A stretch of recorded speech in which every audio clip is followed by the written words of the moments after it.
Over there you got office space for lease. This is an investigation that started with a drive down K Street. You notice it's on every single block, every other building. For lease and for rent signs fill lobby windows, but the lobbyists, lawyers, and government staff who made careers from these buildings more often than not work from out of the office. It's empty in there. Nearly a quarter of the Capitol's offices are empty right now, an all-time high. I appreciate so much.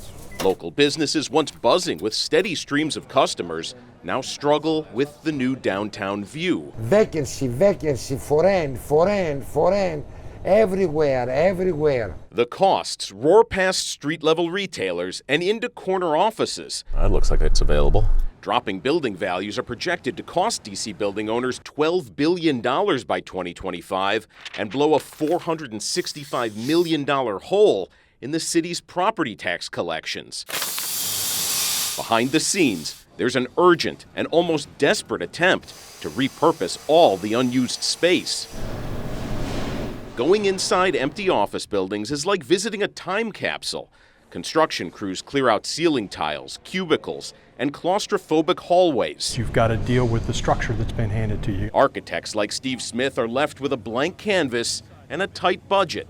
Trying to make a project work is very difficult. Building codes and construction costs aren't his only constraints.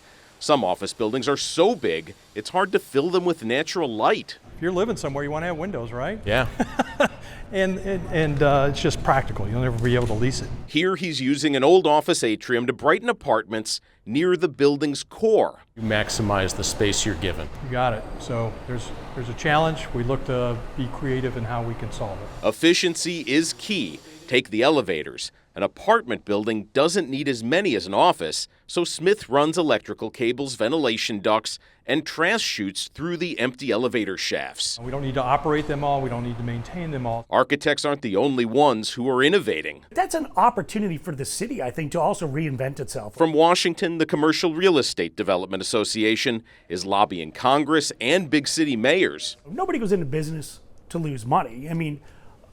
But there are ways to make these work. They're getting tax breaks to incentivize office conversions.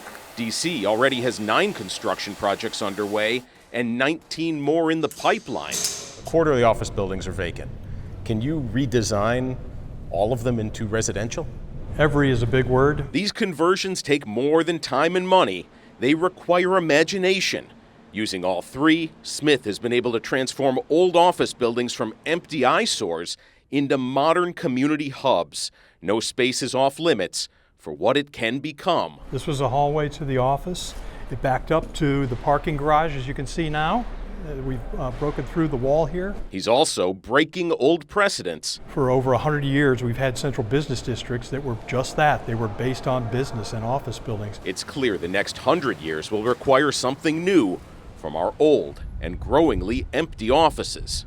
If they think they've got an office building problem, that city's in trouble.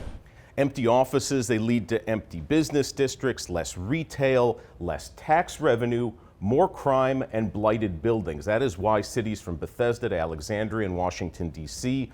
are rolling out the red carpet with incentives from tax breaks to code changes, all to get these offices to be converted into something useful. But even with those incentives, it may not be enough to make it financially make sense. Some of these buildings will absolutely need to be torn down. It's the latest from Washington. I'm Mitch Blacher, 7 News.